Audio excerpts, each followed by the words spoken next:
Kai, I'm speaking to you now from the land known as Bulekebek, or Brunswick, where the Murnong yam daisies grow on the banks of the Merry Creek. It's currently the Bidderap season when brown butterflies dance around the long grasses. And this place is part of Naarm, Melbourne, whose traditional owners are the Wurundjeri people of the Kulin Nation. I pay respect to their elders, past and present, and to the ancestors of the lands where you come from. And today, now with your permission, we will share our learnings over the course of the next hour. So welcome to this Reinventing the Wheel event. These are what you might call yarns, or a talanoa in Moana speak, where we respectfully share information, stories, and ideas that help enrich our understanding of the creative practice we call craft, the skillful creation of objects that give meaning to our lives.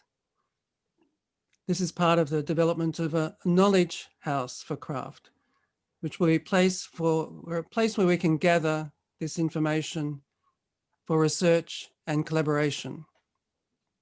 Now, this is our practice.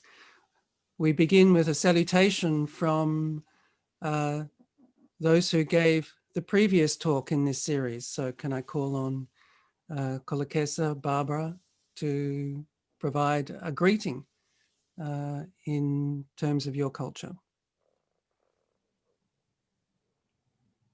Tapu moi whaiva tufunga mo ni mamea a. Tatau potu tatau moi whakaofa. Ma whana vela moi taue langi ko whakaola. Ngauhi he ilo poto moi ongo kotoa. Hono whakafuo mo whakauho fuo e nima.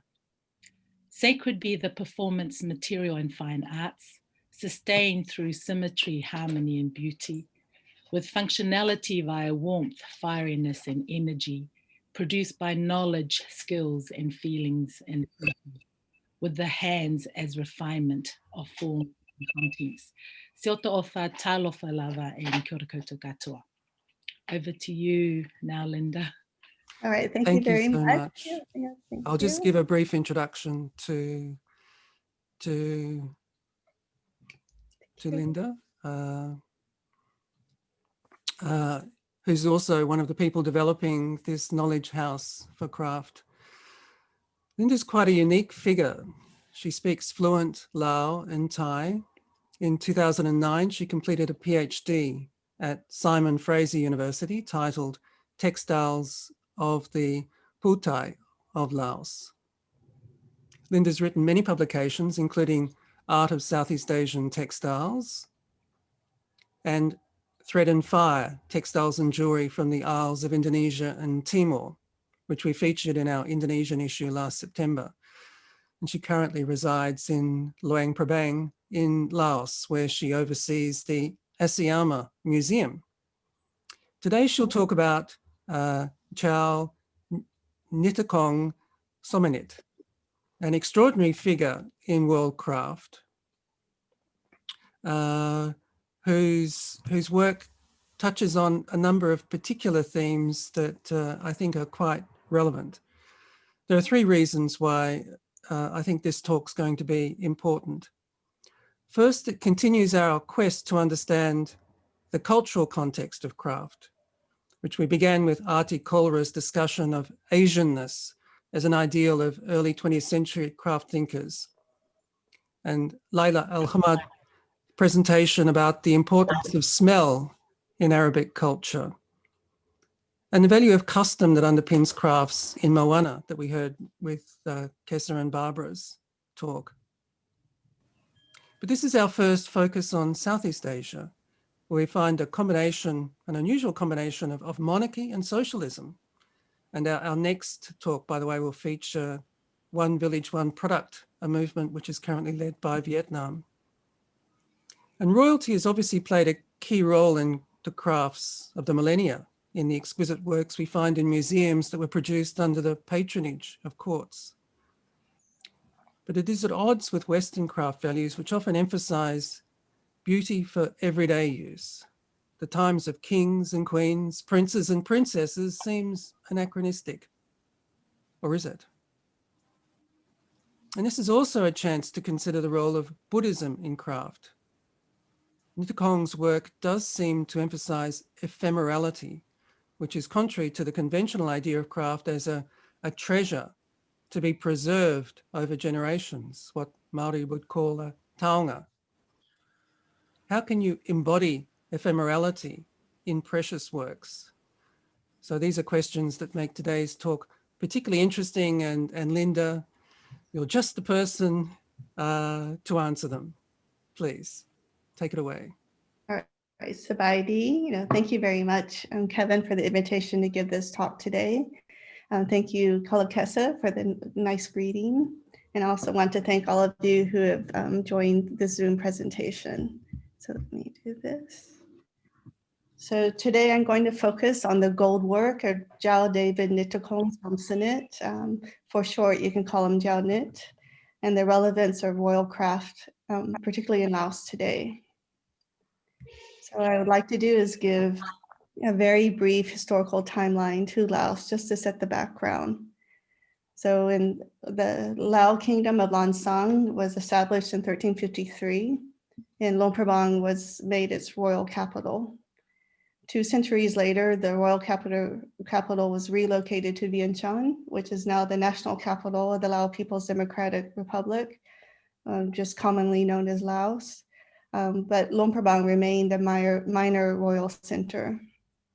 In 1707, Lan Sang splintered into 3 principalities. So you have Luang Prabang, Vientiane, and Champasak. In 1828, Vientiane was razed to the ground and abandoned until the early 20th century. So then you only had Luang Prabang and Champasak remaining of the Lao principalities. In 1896, the Pak Nam Treaty of 1893 was ratified, and the Lao Kingdom was reunited as a protectorate in the French colony of Indochina. Luang Prabang was made the royal capital, and in the early 20th century, Vientiane was rebuilt and became the administrative capital of the protectorate. The Lao Kingdom received or gained independence from France in 1954. So this established the Royal Kingdom of Laos, but also the socialists were given territory in the northern region. Civil war broke out between these 2 factions. And then about 20 years later, in 1975, we have the founding of the Lao People's Democratic Republic. And soon after that, there was the abolition of the Lao monarchy. So crafts and arts associated with this elite, the former elite of Laos, were discouraged. And then here, just giving a brief bio of the artist, Jiao Sai, or Prince Nithakhong Somsanith, or for short, Tiao Nit. Tiao Nit was born on August 28th, 1958 in Vientiane, Laos. He is a member of the Viceroy lineage of the Lao royalty. So Lao royalty is composed of 3 lineages. You have the Viceroy, or front palace, the central palace, as well as the back palace. So the Viceroy, or front palace, they were in charge of kind of daily governance. As a child, Tiao Nit spent his summers and free time in Luang Prabang, especially with his paternal grandmother. And she taught him many of the royal and religious crafts. And these include flower offerings that are presented to temples, as well as a part of both small and large rituals. He became, highly knowledgeable in performing arts, including music, song, and dance. Stenciling, as we have here on this pillar in a temple, where you have gold leaf affixed to a surface covered with lacquer, and gold work embroidery. So you're just looking at his lineage, so his paternal line. His great-grandfather was Viceroy. His paternal grandfather was a renowned historian, and his wife, Princess Sangyam Kam, was Tiao Nit's teacher of many crafts. Prince Nithakhong's father, Prince Somsanith, served in the royal government, including was prime minister at one point. Here are some of the arts and crafts produced by Tiao Nit. So on the left, we have drawing and paintings. Also you have the gold work on a strap of an alms bowl. And on the right, we have a Luang Prabang style flower offering. And here is some of his contemporary work of applying gold work onto leaves, which I'll talk about at the end of this presentation. Yeah, so just to remind everyone, gold work is an embroidery technique, mainly couching or laid work that uses different types of metal threads. So it can have a precious metal or semi-precious metal content. These threads are placed on top of a ground fabric to form patterns. And then another thread is used to kind of tack these threads onto the surface. And gemstones or semi-precious stones may be affixed to the composition for added decoration. Gold work was thought to have developed in Asia over 2,000 years ago, but it was utilized worldwide. Because of the high value of the materials, gold work became symbols of status and rank. So, signified the nobility and royalty of, in Europe as well as in Asia. And it also decorated religious items, including ecclesiastical vestments or attire, and as well as like military uniforms.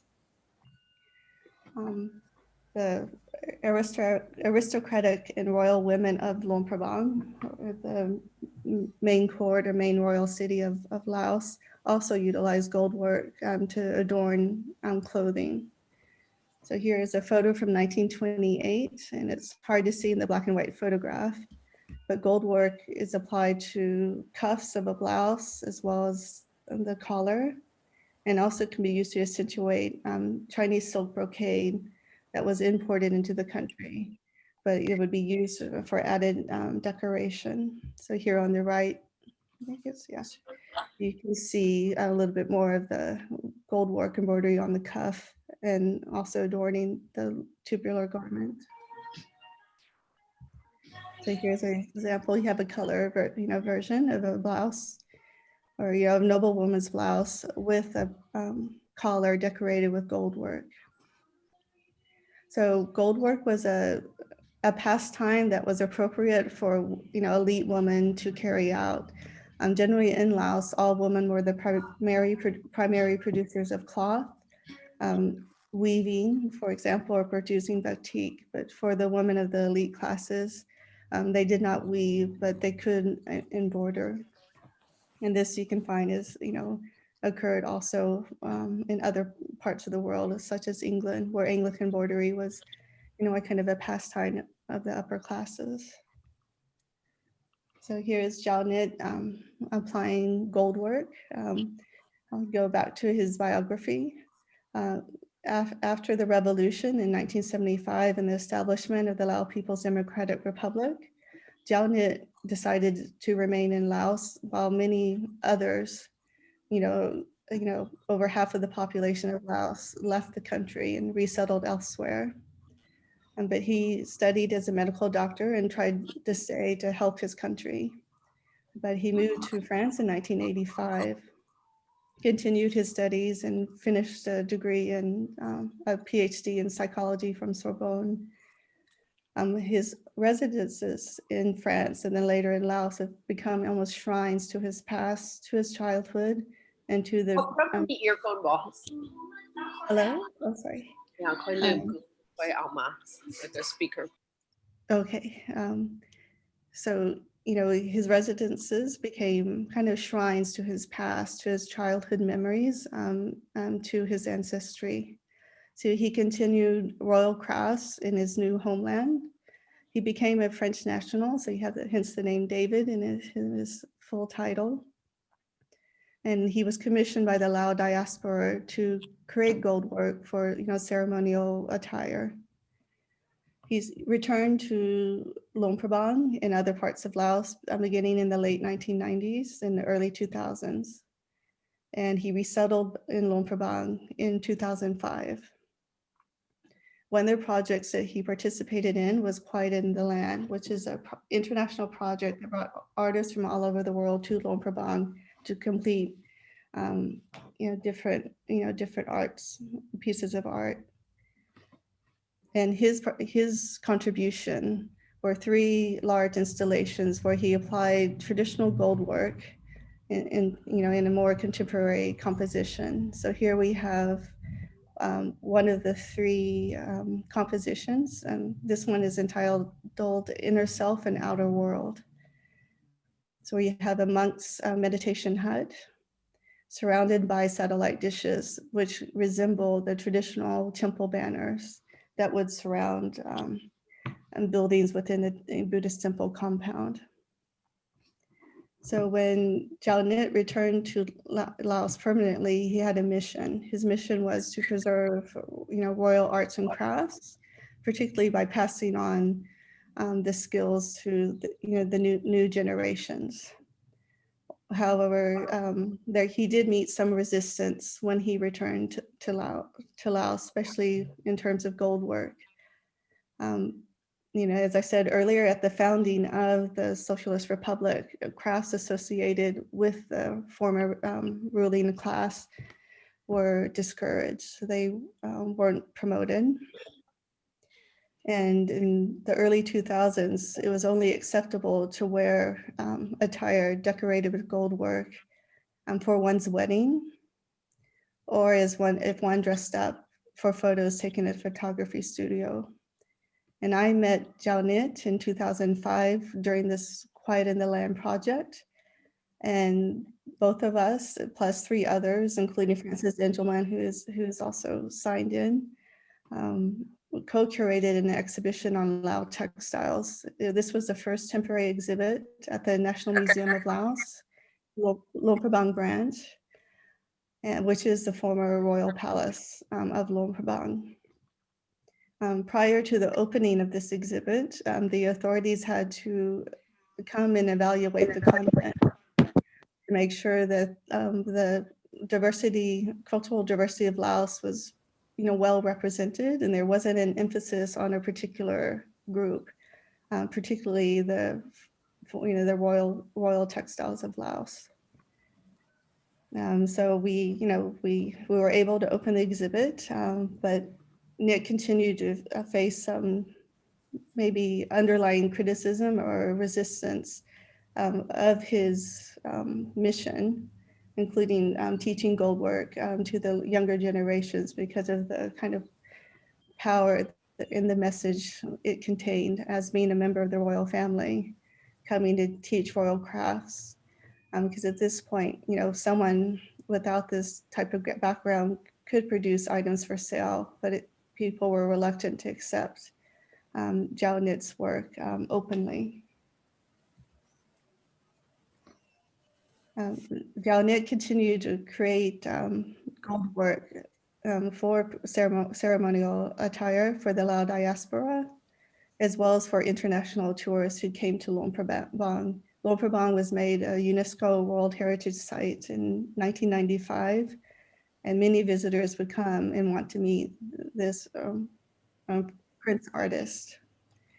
Besides creating ceremonial attire, gold work is also used traditionally to decorate religious items. So here we have a monk's fan, as well as you can't see the ends of the pillow, as well as a Buddha's narrative cloth here hanging on the pillar. So these are all creations by Tiao Nit. So here you see some of the fans that he's created, decorated with gold work. And then here on the right is just a strap to an alms bowl. So this could be donated or offered to a monk to use as he collected alms, during the mornings. And also a lay person could use a bowl with a gold work strap. So with the traditional royal arts, or the arts and crafts of Laos, there's value and importance on the teacher. And generally, female relatives are the persons who deliver the knowledge to the younger generations. And when commencing on a new work, one would always hold a small ritual and offering in honor of one's teachers, as well as one's teacher's teachers and so forth. There are also annual ceremonies held to honor and pay homage to one's teachers. So this is an example of a Buddhist narrative cloth, or pa prabodh, created by Tiao Nithakhong's grandmother. And so generally you have the same type of composition where you have a standing figure of Buddha or another symbol, representing the Buddha as the main design. And here's one example created by Tiao Nit's mother, Princess Nithakhong's mother, or Prince Nithakhong's mother, Princess Kamon Somsanith. And again, we have the standing figure of the historical Buddha. And also here we have two monks or bodhisattvas flanking and paying respect to their teacher. And then the artisan can add other designs. The rondels symbolize the sun and moon. And Princess Kamon has added alms receiving bowl, a spittoon for chewing areca nut, a monk's fan and walking stick, plus other Buddhist accessories. So this is the first Buddhist narrative hanging created by Tiao Nit or Tiao Nithakhong. So he's used gold metal wrap threads on a red velvet base. He's also accentuated the composition with beads of coral and jade. And he signs these Buddhist offerings with the insignia of his paternal lineage. So he doesn't use his personal signature, which you'll find on his paintings and drawings. But on the religious items, he uses his lineage's insignias, also paying homage to his ancestors. And so you see here, looking at the date of his first narrative cloth, is still fairly early after his return to Luang Prabang. So he did meet some criticisms for using such luxurious materials in the composition of this narrative cloth. So in response to this criticism, he embarked on a creation using non-luxurious materials, using ramie thread, cotton, and Job's tears in place of gemstones. So again, the composition is similar to any other narrative cloth where you have a standing figure of the historical Buddha flanked by two bodhisattvas, as well as other details. And this example, he didn't intend on presenting it to a temple and more for private use. So he's placed the insignia of his maternal lineage on this example. Tiao Nit stated when producing this narrative cloth using bast fibers, it was a challenge because ramie is not as flexible as the metal wrap threads. So, it took more time and more concentration to create this composition. But however, it gave him time to reflect on the reason why, one of the reasons why he returned to Laos. What one is to, preserve the royal arts and crafts of the country. So one of the first groups he established was the Phuong Jampa Cultural House, where he united former musicians and dancers of the court to be with the youth of Luang Prabang. And so the former musicians and dancers became teachers to the younger generation. Yeah, and so his current cultural group is called No Pao, where they continue to teach performing arts as well as music, but also the craft of royal stenciling or religious stenciling. And so we see that Nick, has continued to make these Buddhist offerings that are in the medium of a gold work. However, this is one example that he was commissioned to make for the Royal Textile Museum of Bhutan. So just going here. So here we find some innovation. So here was inspired by the Bhutanese version of the Buddhist narrative cloth of the Thangka, which could be decorated with painting or multicolored silk embroidery. So here we have multicolored silk adorning this composition. However, he's added some typically Lao or Luang Prabang Lao elements.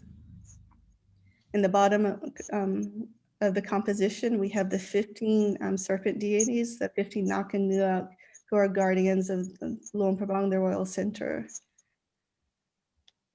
And in this middle, in the central composition, you have the funeral reliquary or patat replacing the standing figure of the Buddha.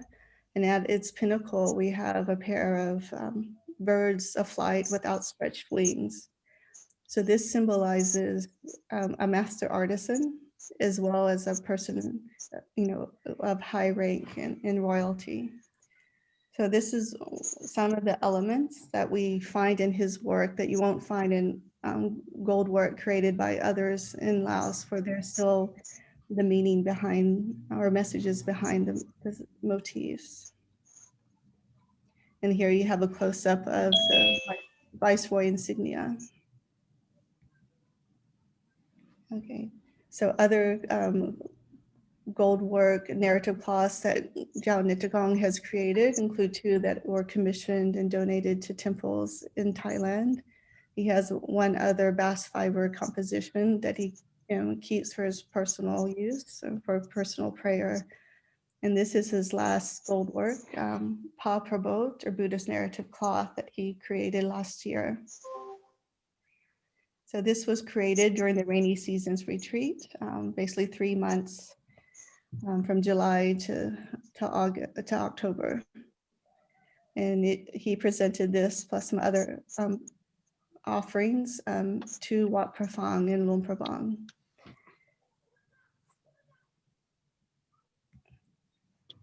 And sorry, and this Prabot or Pa Prabot or Buddhist narrative cloth was commissioned by several families. So here on the photo on the right, we have the couch names of all the persons who commissioned this textile.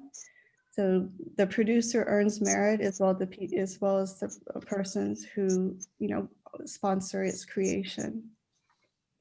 And here we have elements of like the moon symbolized by the peacock, and the sun symbolized by the peacock, and the moon symbolized by a rabbit. You have the 3 apexes, roof apexes of a palace, signifying the 3 gems of Buddhism. So you have the historical Buddha himself, Buddhist teachings, or Dhamma, as well as the Buddhist Sangha, or the Buddhist monkhood. And another innovation he's applied is in creating the human figures, where he's basically applied stenciling instead of onto a hard surface, onto fabric, where you have gold leaf affixed to a surface with an adhesive. Yes. And Tiao Nithakhong intends to create a new Prabot in each subsequent rainy seasons. And he hopes that others will be inspired to commission these pieces, or will be also inspired to produce their own, and as well as offer them to temples. So this is one way that he is achieving his mission of preserving crafts in Laos. Because presently in 2004, as I mentioned, that it wasn't very popular to wear clothing decorated with gold work, especially, resembling the former attire, the former elite or royalty. But about 10 years ago, beginning in 2010 or so, these rules or the stigma kind of was broken down, and basically gold work was made universal. Anyone of any class or any ethnic group could produce and use gold work. So we have gold work being used from very low quality, threads in terms of value, in terms of metal content being applied And what's, what designates the price of these new gold work pieces is the amount of patterning as well as the quality of the materials themselves. So the content, the motifs, the decoration, and the meaning has lost importance. And this is what is a worry, is that the meaning and symbolism and the rituals associated in the creation of these royal crafts is disappearing. However, Nit's found by focusing on the religious works, he's able to have his endeavors accepted. So not only is he continuing with gold work, but he is also preserving the stencils that are decorating the Buddhist temples of Luang Prabang. And by making merit in and finishing or preserving these pieces, his work has been more accepted.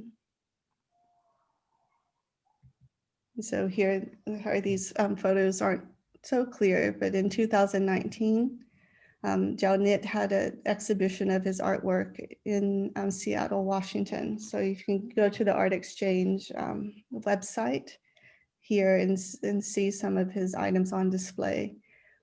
So this is from his Impermanence of Life series. So here he is, in a way, it's a, sorry, yeah, wait 1 second, sorry. Wait.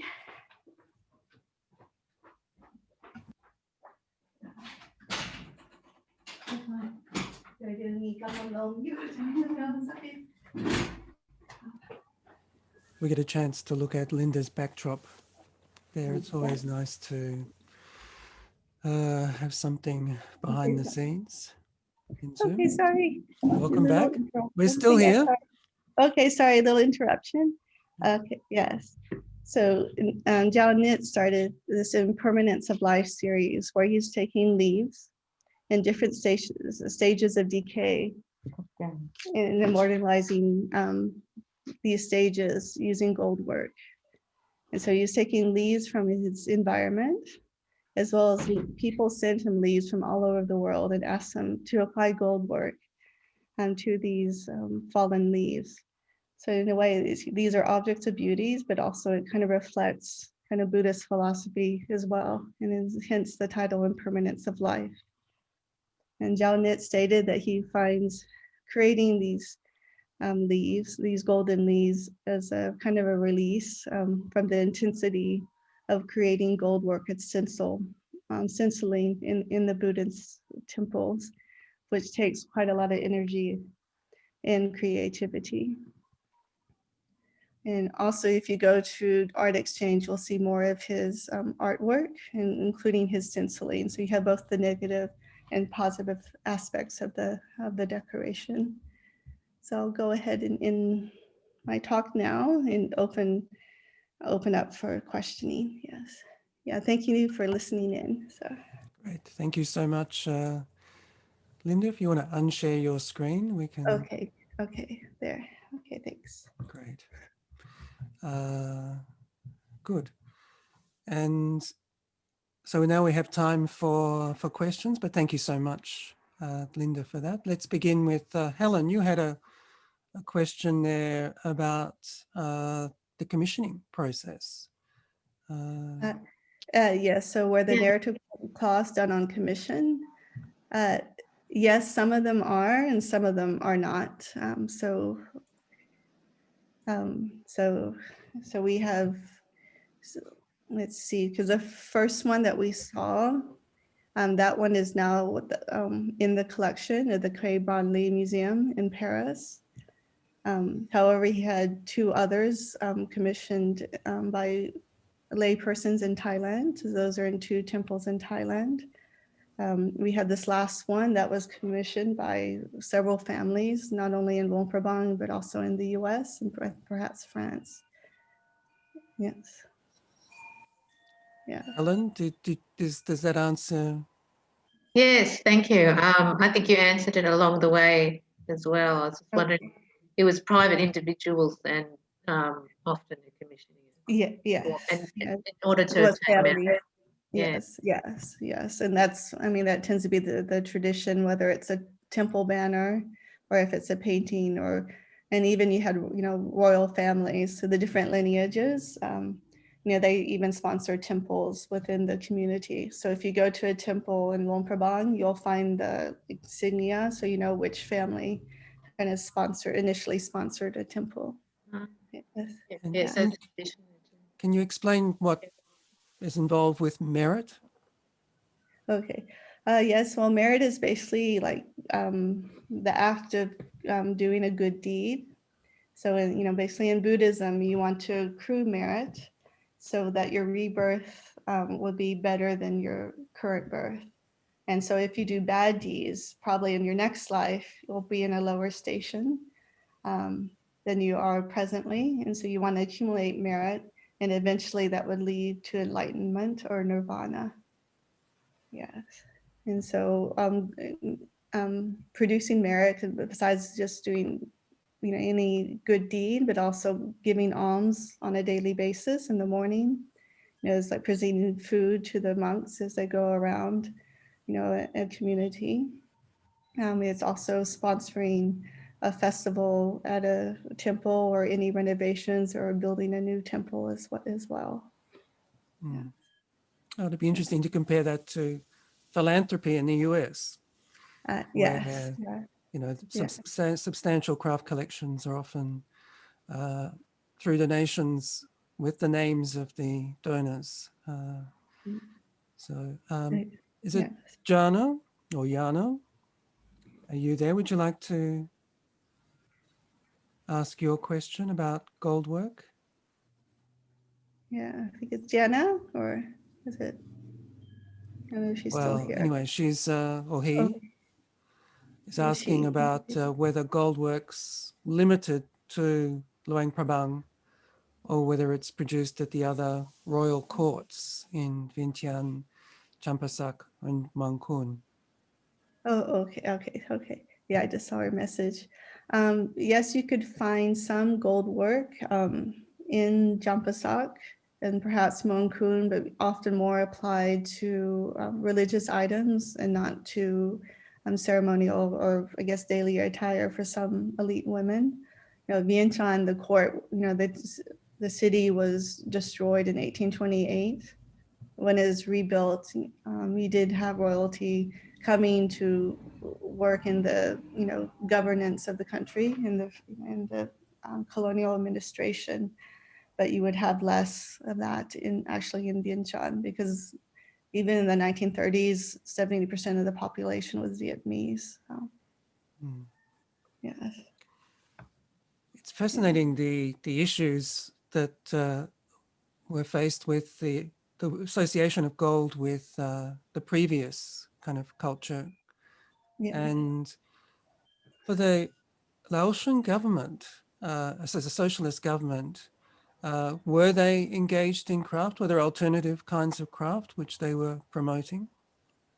Well, I think in a way, craft of the everyday person was promoted because just going back to the very beginning, the early days of the Socialist Republic, women continued to weave. You had to weave because also there was an embargo, so they couldn't get any, factory produced clothing in. But there was a stance like not to use silk or, even not even silk, but it was hard to enforce this the farther away you got from political centers. So in rural areas, women still wore silk. But I guess the idea was not to wear, silk that kind of emulated the elite. But you had, they encouraged weaving, but cotton and without much decoration, and also was trying to build a national identity. So you didn't have, there's 50 official ethnic groups recognized in the country, and there's hundreds of subgroups. And so trying to build a national identity. So there was less emphasis on ethnic identity for the first 25 years of the Socialist Republic's existence. But after 2000, the government's embraced its, cultural diversity and so, women can wear what they would like. pretty much. But even in, I think 2005, there was a major meeting of, countries, of nations. I can't remember which one. But, basically there was a decree that everyone had to wear traditional dress, but that meant traditional Lao dress. So you can even wear, if you were a non-Lao person, you still had to wear Lao dress, even if you weren't Lao. So, and even, here, pregnant women, they tend to wear muumuus, or very kind of like very baggy, sack dresses. And, one pregnant woman I knew, she was sent home on a daily basis because she wasn't wearing the proper, Lao attire during this period of time. And so, but over, now it's, over 40 years later that, everything is kind of promoted, and particularly in the last 10 years, you have wives of the rulers, or the leaders of the government, wearing royal style attire now, and now you have many companies producing this material, including relatives of the new elite. But the thing that we kind of find as a pity is that the meanings, and the symbolism of the motifs has disappeared. Professor, you had a question. Malobito, Kevin, and many thanks to Linda for such Thank you. a clear presentation. As a matter of fact, I took in a lot of your talk by relating it to the case of Tonga and many of the kingdoms, if you may, in Moana, Oceania. And this is just a general question with a bearing on perhaps the main thread that runs through your presentation. I refer here to the projection of art beyond itself to some outside social purposes. And I refer here to the treatment of art in relation to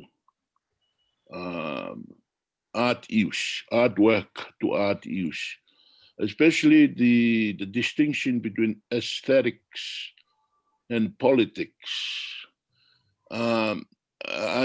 It's a problem that I have encountered in the case of Moana Oceania, and especially the case of Tonga.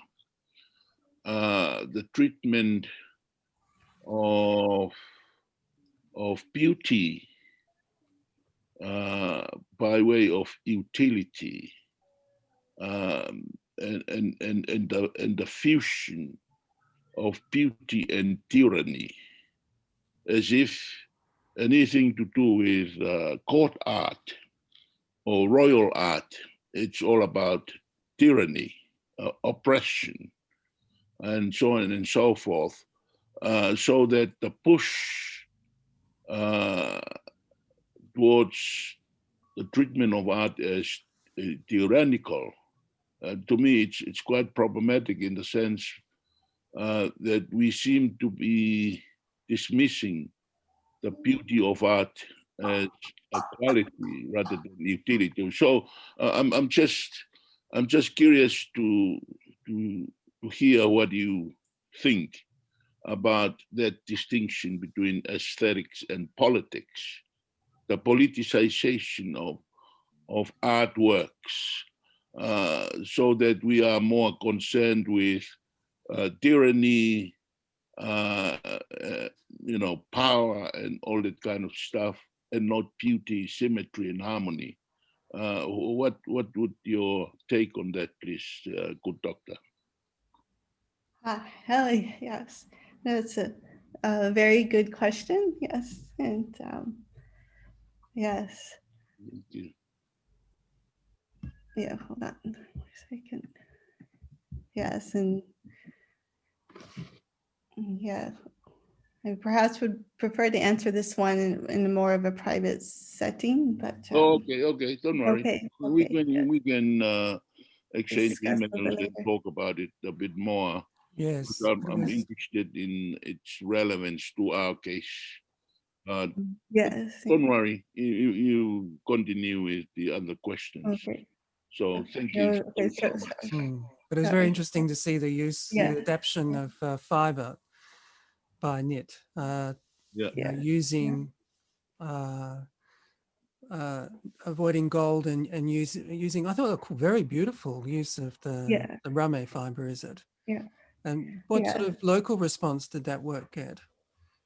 Well, I don't think there was much response from the local community. I mean, in a way, he's been very selective on the audience of these particular examples. But the persons, the people who have seen it, have applauded his work, in using non-luxurious materials. And so that, kind of prompted him to make a second one, but they are quite challenging to make. Oops. And so he hasn't made a third one yet.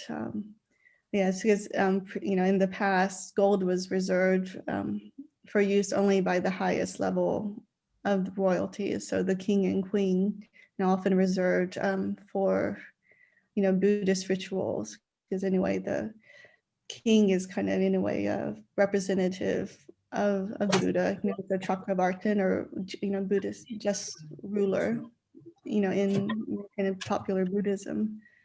And so the king and queen could use items of gold. And in particular, given colors, only the king and queen could wear gold colored silk. And so now with, there were exceptions to the rules, on, people's wedding day where the bride and groom, could wear gold. And, of course, and that's, again, now the use of gold work is universal. It's available for the masses, in the, in present era. Jana or Jana's got a question here regarding Buddhist art generally in the Prabot work. The faces are left empty. Yeah. Well, What's the reason for that? Well, this is typical of early Buddhist art because the intent were, even in the beginning, you weren't supposed to have, the figure of the Buddha, or the representation of the historical Buddha, but you were supposed to have, symbols that represented his teachings. But over time, they began to, have Buddha images or images of the historical Buddha. But the mudras or postures were supposed to trigger, a chapter in Buddhist teachings. And so you're not supposed to have any individual characteristics of the representation of the Buddha. So you often have many even statues without any facial features or paintings. So he's just following the traditional kind of rule where you don't kind of humanize the Buddha figure. Yes.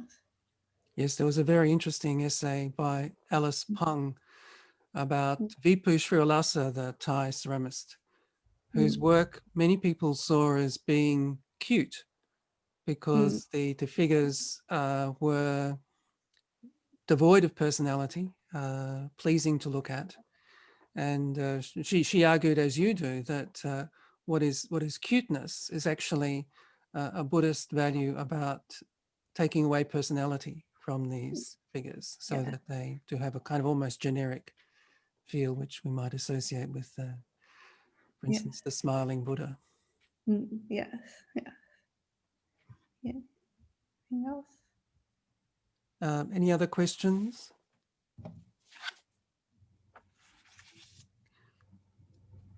While we're waiting, and can I ask what your relationship to to Nithakhong is? You have a Oh, gallery. Do you show his work? okay. Oh, we're just good friends. Yeah, the gallery. I have other textiles, but I don't. The works that I have are more personal collection and not for sale. So yes, yeah. And he seems to have a very strong play a role in terms of education with children. He seems to be quite socially engaged. Well, yes, but more on a very personal level.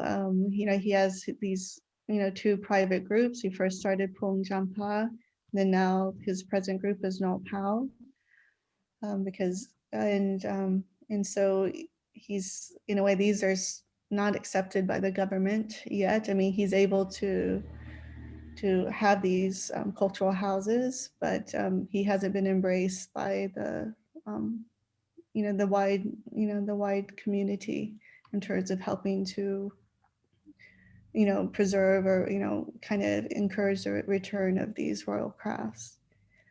However, but he is making headways with his preservation of stenciling.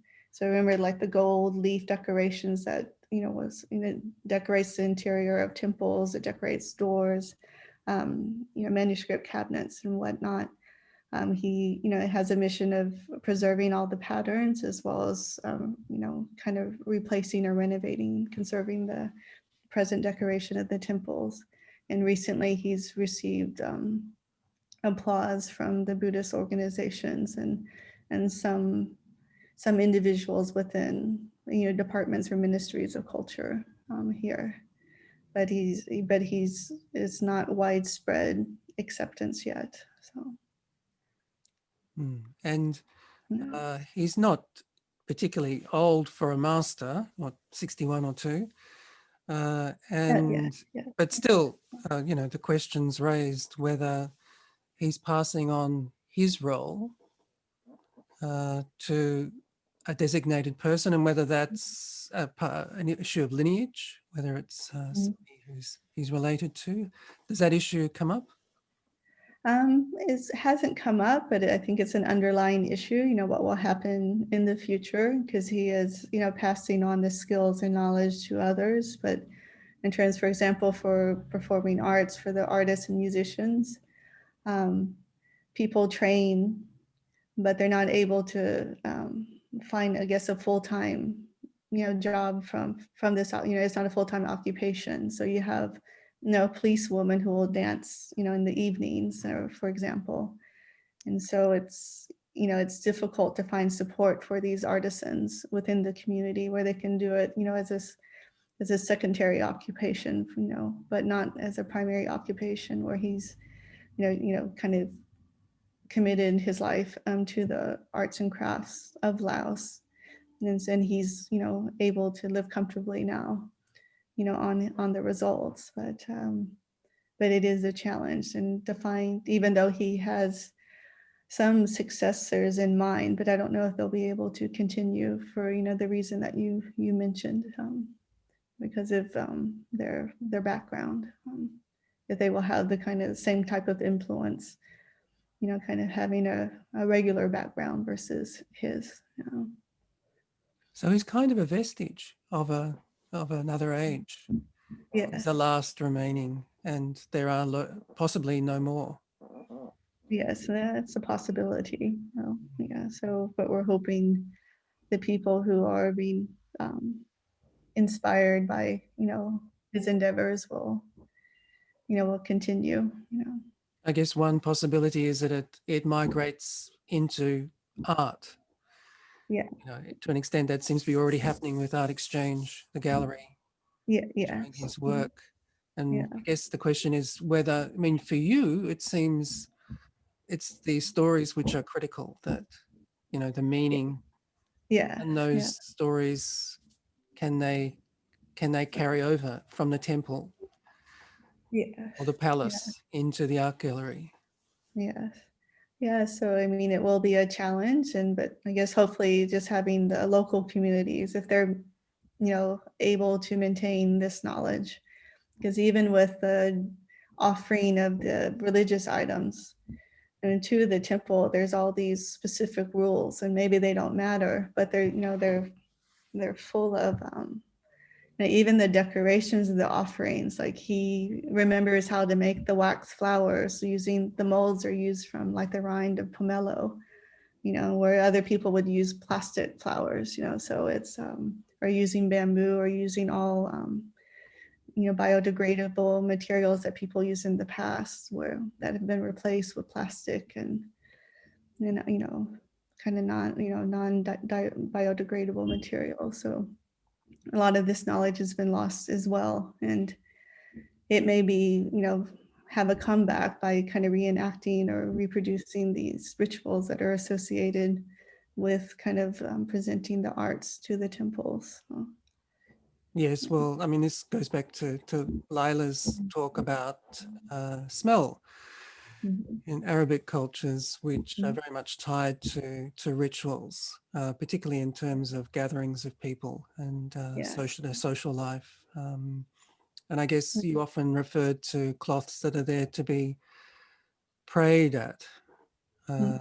They're used for that kind of a ritual, which obviously, as far as I know, doesn't necessarily happen in an art gallery, but maybe it should. Yes, true.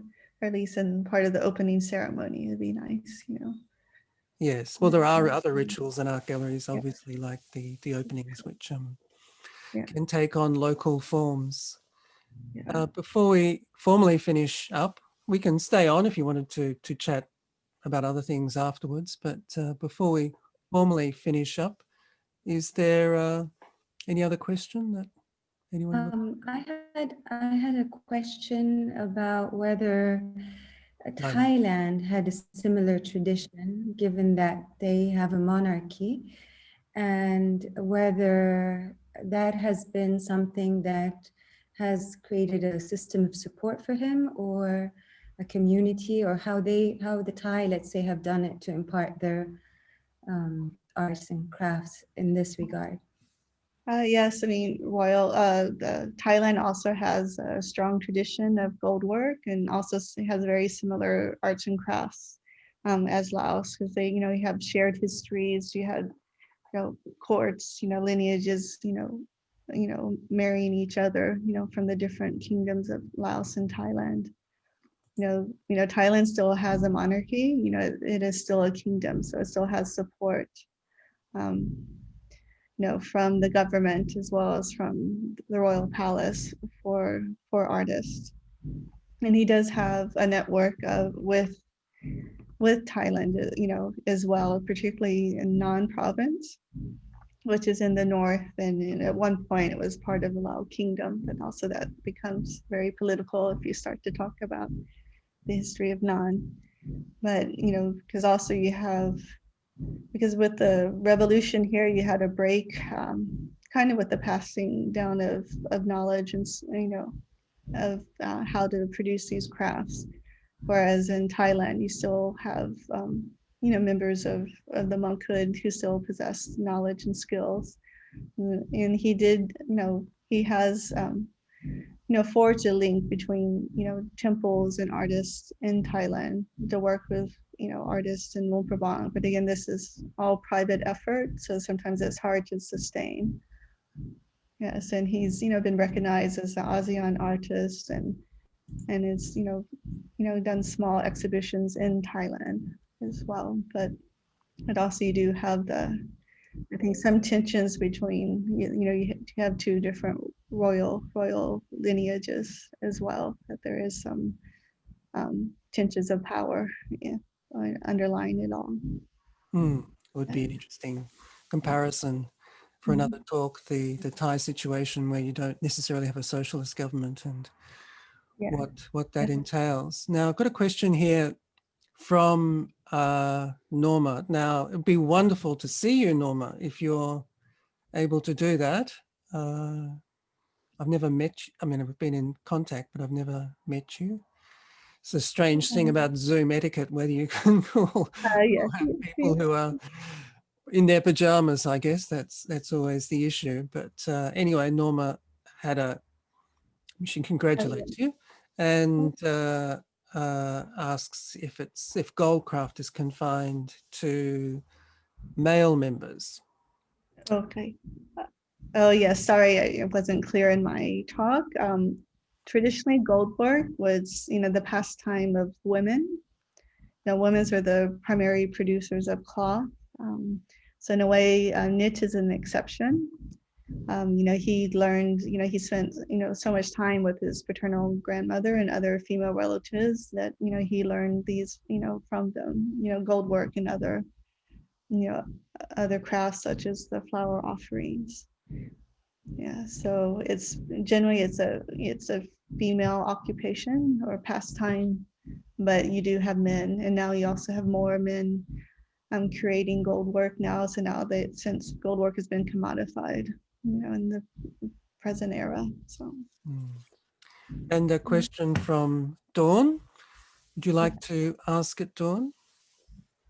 Hi, Dawn. Hi, Linda. Hi. How are Hi. you? My speaker's a bit wonky. That's why I'm muted. Okay, I hope you can hear me. Yeah. I was just wondering if the gold work embroidery in the royal court in the past was outsourced, or was it the sole work of those of royal lineage? Was there any taboos to anyone else doing this gold embroidery work?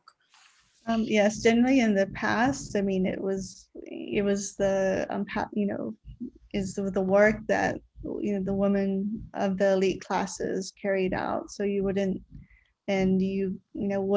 have someone normally for hire create pieces for you. Perhaps you would have another family member give an item to another family member, but generally this was work done by royal and aristocratic women. Yes. Thank you. That's a very interesting contrast to something in my culture. I am from the Peranakan culture, as well as in the Malay world, because although the royalty and the aristocrats used these gold items, they were always made by outsourced hired embroiderers, not of the elite women themselves. Okay, very interesting. Yes, and over time, and even when the Laos was part of the French colony, these rules started to break down. And once Laos, achieved independence, there was more breakdown of these rules. But generally, the tradition was to, produce these materials yourself. And maybe perhaps someone who was outside the royal lineage, if they were a good friend, they could borrow, a piece of clothing or an outfit, from a friend to wear for their wedding. But it was generally not something that you could be purchased and worn for, a special occasion, as fancy dress. Yes. And a final question from Professor again. Yes. And this is about the use of colors and that concept of tava, of time and space, in Tongan culture in particular, and the use of red and black as metaphors for that, and whether colors have a particular meaning in Laos. Yes, I mean, certainly some colors do. Red, it tends to be a color associated with the spirits, and even with Naga. So if you had a non-Buddhist ritual, so even in popular Buddhism, you have kind of veneration of ancestors and other spirits. And red is a color that attracts the supernatural. It can be your ancestors as well as other spirits.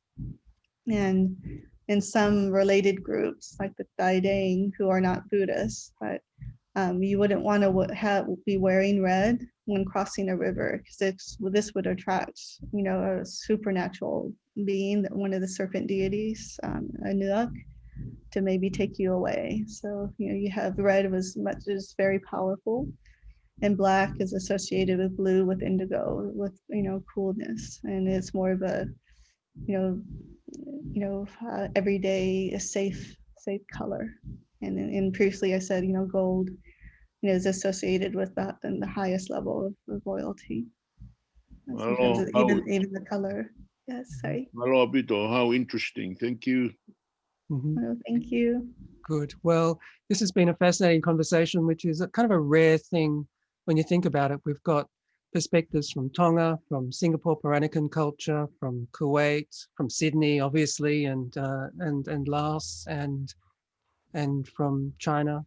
And I think it's really wonderful to have each perspective add something new meaning, particular meaning to it. And it's, I think, a rare thing. And I want to thank Linda very much for stimulating us. Obviously, we've asked many questions, which will linger after this, but I think it's given a sense of how often in craft, it's down to one individual to keep up this particular culture as they try using different avenues to keep it alive. And so I think that kind of responsibility is one that is very important for us to understand. Now, we don't necessarily have an opportunity to applaud somebody at the end, but maybe would you like just to show your hand, perhaps, or Kessa's got just as a... Thank you. Yeah, thank you, everyone. No, thank you very much, Kevin, for, and thank you for all of you for joining in on this talk and all these very interesting questions. Thank you so much. Great, Yeah. thanks. And as I say, if you want to hang around. Yes, I'm available for more questions. Yes. Sure, Yeah. just a chat.